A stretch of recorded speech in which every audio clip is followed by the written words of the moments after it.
Hello everybody, welcome back to another video. I think it's probably been a while since I last uploaded, but I have a few videos filmed and I don't know which one's going up first. It's me, Megan, I'm back. I hit my head yesterday. Look at this. Can you see it? There. It's like a red. It's a lot more painful than it looks. It actually really hurts, which is great. I feel like after a certain age people don't hit their head anymore, but I do. I hit it yesterday. I walked into a table leg, so that's great. Today I'm going to be reacting to uni advice. It's actually first thing in the morning. I'm just waiting for my boss to ring me, and I thought, hey, you know what, let's film this, which is absolutely going to do nothing for my stress levels. Because imagine if my boss rang me and I had like a tripod up. That would be so embarrassing. So I'm on this website called savethestudent.org, and this article is 14 skills to help you survive university. First of all, learn how to budget. Being permanently penniless is something to avoid. Join an app-based bank. Okay, so this is basically telling you to physically budget, like only give yourself so much a month using this app. I don't think that's a good idea. I think you've got to learn how to manage your own money without like feeding it in. I know people that do that. Their student loan goes to their parents and their parents then give them an allowance each month. And I think at this age, unless you've got like an addiction or something you're working through, I don't think that's good. Like, you should know how to manage your own money. I think definitely learn how to budget. What I do is, because the main thing I prioritize is my holidays in the summer, is I work out how much they're gonna cost, and then I roughly work out how much I've got to spend each week, or I just work out how much I've got for the rest of the year and just roll with that. So yeah, that's how I budget. It's probably not the best. I am so tight with my money, so I don't have the best methods because I just don't spend my money anyway. So yeah, that's what I personally do. I don't think you need to get an app to like trickle it into your account. I think that's kind of weird, but you will be penniless at some point in university. I went into second year in £2,000 into my overdraft. Woo! Get a student bank. So you, like, I'm with HSBC, but there are other options available. Get a student thing so that you can have an overdraft. Like, my overdraft is £2,000. I had to extend it, which is so embarrassing, but hey-ho. Yeah, just get an overdraft. I'm quite lucky because I'm Welsh, so our student finance is really good, and we're basically as rich as I've ever been thanks to Welsh student finance. Yeah, budget if you feel like you need to, but if you feel like you can trust yourself and you're not going to spend £100 a week, then you'll be fine. Know when to go home on a night out. This says take money out the cash machine before your night out and leave when that money runs out. You don't have to do that. I normally don't buy drinks after a certain time. Like, it gets to a certain time and I don't buy any more drinks. That doesn't mean I have to go home. If you're still having a good time, have a good time. If you're not having a good time, don't ruin your life over it. Do go home. It's important to know when to go home on a night out, but particularly in Durham, like, the night outs end at 2, so they're not really that late anyway. So I like to stay till closing, but it's all up to you. Like, if your friend is throwing up, maybe take them home. You know your limits. Start a meal plan. Okay, so it says do your weekly shop with a few meals in mind. That's a good thing. And what I tend to do is think of different things, like get ingredients that can be used in so many meals. Like, if I buy onions, carrots and peppers, they can be used in sweet and sour bolognese, chicken nugget bolognese. Like, they can be used in all sorts. So yeah, that's kind of a good thing to do.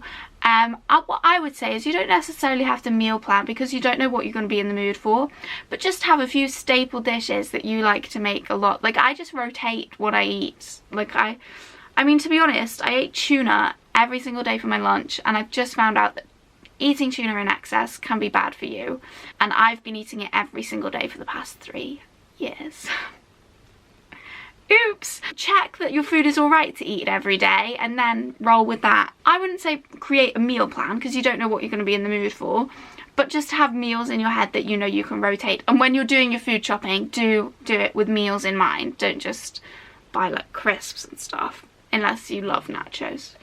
Avoid tricky seminar questions. So you haven't done the reading but you can't afford to miss another seminar. Okay, so basically this is if you've not read the reading for your seminar, your 3-point survival plan to avoid getting caught. Don't make eye contact, get actively involved in group work, and speak out as early as possible. So yeah, I never really do the reading for seminars, and what I don't get is when the lecturer says, have you done the reading? People say no. I'm like, just say yes. He is never gonna know. How would they know? They will not know. Do not say no, because then the lecturer gets really annoyed, wastes about 5 minutes of our time. You're upset, whereas if you just say, yep, I've done it. I don't know, I was never one for doing my homework in school, so I'm quite trained in how to deal with it. But don't say no, for goodness sake. Like, and if they say, what did you think? It was interesting. That's all you need to say. And then what does this say? Get involved in the group work. Don't avoid eye contact, that's too obvious. Be bold, stare them down. Yeah, speak out as early as possible. That is a good tip to avoid them finding out you've not done the reading. But for goodness sake, it really annoys me when people admit it. It's, oh well. Control your bladder in lectures. Try fit in wee breaks before every class and lecture. That's a really odd point to have there, but to be honest, I go to the toilet before I do anything in life, so oh well. But yeah, I would say probably go to the toilet before your lectures. Probably would be awkward to, oh no, I have left a lecture. It's not that awkward. It's fine. You don't have to ask to go though, don't do that. I don't think anyone has, but I feel like that would be really awkward.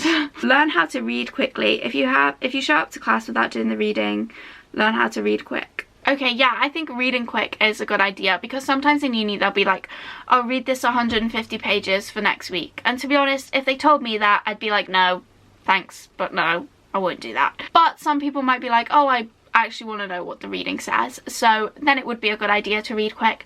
And how to read quick, I would say just read books and slowly increase how many books you read, and like the more you read, the quicker you get. So like if I was to read a book now, it would probably take me a week, but a year ago I could read 10 books in a week because I'd been reading a lot. So you lose like your speed, but you can gain it back quite quick. So just read a lot and you'll get better. Ask for help when you need it. If you're struggling with coursework, speak to your tutors. If you don't speak up, this situation will get worse. If your stress comes from financial issues, reach out and get some help. Yeah, that's a really good idea. In Durham, actually, in your colleges, there's a financial advisor. So if you're struggling, you can speak to them with finances. And yeah, if you're struggling with the workload or coursework or something, then do ask for help. I mean, it's hit and miss whether they'll actually help you.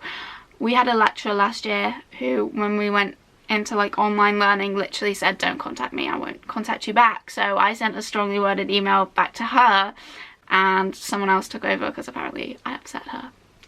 Anyway, so yeah, reach out for help if you need it. What can you lose? To be honest, in first year I was student rep, so every time I had a question I would send an email. Like, as student rep, I've had a lot of students be concerned about this particular question, even though it was just me, but I would say everyone's struggling with this, just to get away with it. So, and your lecturers probably don't even know who student rep is, so just say it whoever you are. Learn some basic cooking skills. Yeah, I mean, cooking is literally putting things in a pan and following a recipe if you don't already know how to do it. Like, it's not crazy stuff. I hear about people whose parents were like spending all summer teaching them how to cook, and I'm like, okay, strange. Learn how to cook rice, pasta, learn how to put something in boiling water. You know how to use an oven. Like, it's easy stuff, unless it's like something you struggle with, like motor skills or something. But in general, cooking's quite simple. As long as you can cook rice and pasta, you can cook anything. It's not a hard thing to cook, but you can basically, like, once you've got rice and pasta, you can do stir fry, sweet and sour, honey garlic, bolognese, tuna pasta. Like, you can do everything. So learn how to use a washing machine. Okay, a washing machine is not that hard to use, just get the pods. Only use pods, and you can get the 3-pack 97 pods in bulk from Tesco. So just, I mean, other supermarkets are available, but I know they sell them in bulk in Tesco. Just get the pods. It is so easy. You put your washing in, you throw in a pod, and bam, shut the door. But do not leave, I am so stressed about this, do not leave your washing in the washing machine after it's finished.